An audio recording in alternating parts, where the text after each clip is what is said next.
2022 que j'avais donné. Donc, prenez le temps d'observer les nations qui sont à l'avant-garde de la révolution politique présentement en Afrique.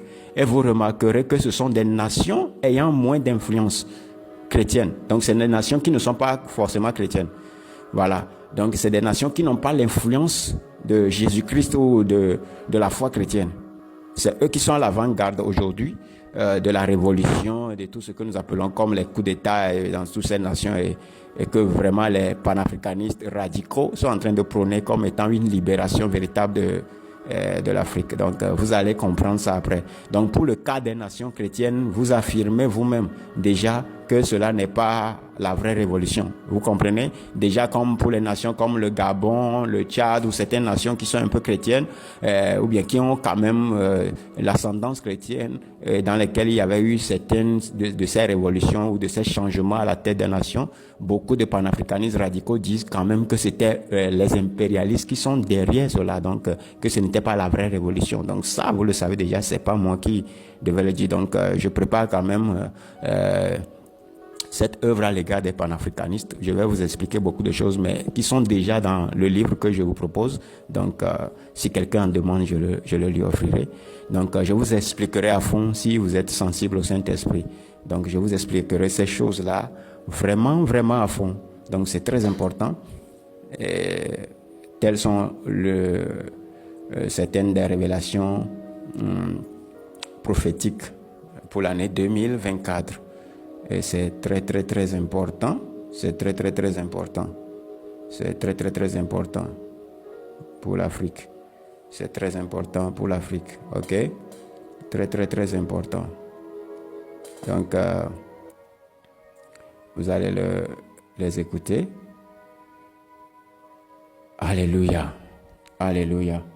Et je vois aussi dans le spirituel, cette année 2024, des leaders politiques, des chefs d'État dans les différentes organisations, vous voyez, les politiques, vous voyez, des leaders politiques, des chefs d'État et les différentes organisations en pleine allocution vont confesser Jésus en étant saisis par le Saint-Esprit. Baguette magique et tous les mois nous organisons des déjeuners et vous avez la possibilité d'avoir une table de 3-4 invités. Quel serait-il? Non mais moi, c'est tout de suite, je vous réponds tout de suite, j'en veux qu'un seul. Très bien. Vœu exaucé? Jésus. C'est parfait. C'est parfait. Parce que si vous voulez, moi je ne suis pas pratiquant, je suis catholique, de culture, de racines, d'histoire.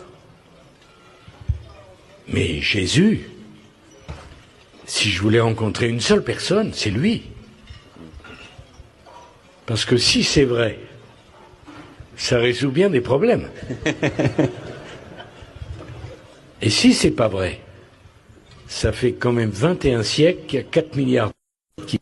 Ça fait quand même 21 siècles qu'il y a 4 milliards qui y croient. La vie de Jésus a duré 3 ans, la vie publique. Entre sa rencontre avec Jean le Baptiste et sa crucifixion. Il n'a jamais rien écrit. Et qui a plus marqué l'humanité depuis l'origine que lui? Qu'on croit ou qu'on ne croit pas. Qui a souffert autant que lui? Ce qui lui a été imposé est invraisemblable. Et donc, oui, non, si je fais le dîner seul avec lui. Après, je vous raconte. Mais c'est noté. Je m'étonne que tant de gens qui font leur table idéale disent pas ça. C'est tellement évident que c'est la personne sans doute la plus importante, dans l'histoire de l'humanité. Parce que personne n'a fait ce qu'il a fait. Et il y aurait bien d'autres choses à dire.